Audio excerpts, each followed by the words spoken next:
Workout Wednesday. First Wednesday of spring, 2025. Wow, that was pretty amazing. You know, when the weather changes, we tend to change our shoe wear.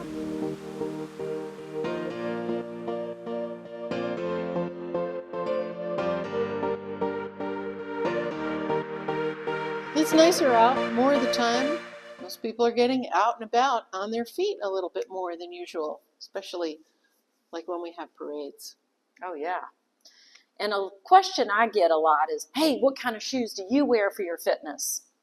You know, my feet have their own little concerns, and your feet might have your own concerns. So it's kind of nice to just go somewhere where you can get that checked out, because what works for me may not work for you.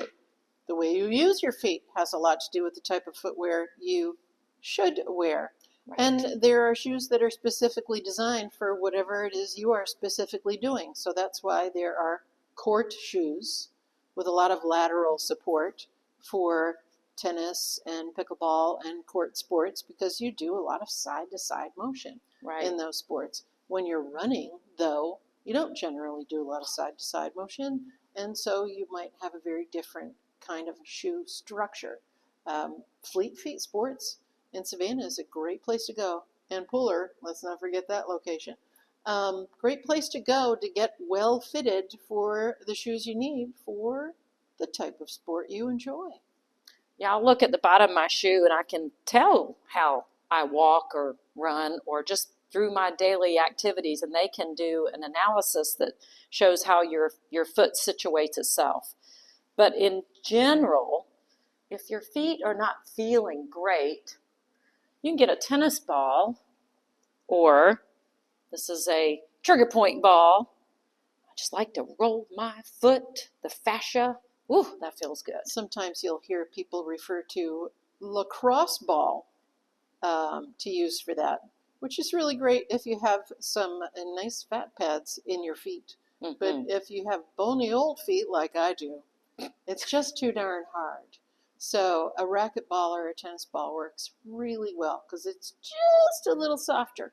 Great for circulation and just breaking down some of the tissue that might be just clumpy. Clumpy. Not a good word. That's the clinical phrase for it.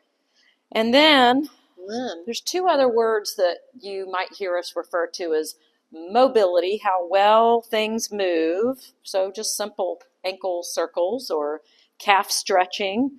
If you press into something that elevates you, or you get on a stair or step and move your ankle. Of course, your ankle can move more than just up and down, right?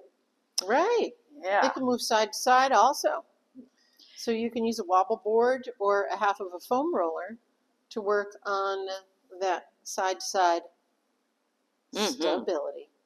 Now we're talking stability, that other watchword of ours. We got mobility. Yeah. The base of the pyramid in your good muscle performance. And then stability, that's the middle of the pyramid. Right. So a lot of times people will just practice standing on one leg. That's great. And once you get good at that, then putting yourself on an item, maybe a soft or uneven surface, can really work on that stability. So it really is the perfect balance of making sure the muscles are in good working order, how they move, how they stabilize, and then how they feel. Are you resting them? And then you get to work on strength. Oh, yeah. Then you get to work on heel raises or heel drops, depending on how you look at it, and single leg raises, and shin raises, and all that good stuff. So many things to do, so little time. So many things to do, but it's so worth it because your feet have to carry you around all day, every day, so you might as well take care of them. Invest in those shoes. That is really important. Get the good shoes. Get the shoes that feel great. Don't worry about a break-in process. Mm-mm. Get the shoes that feel great when you put them on. Right from the start.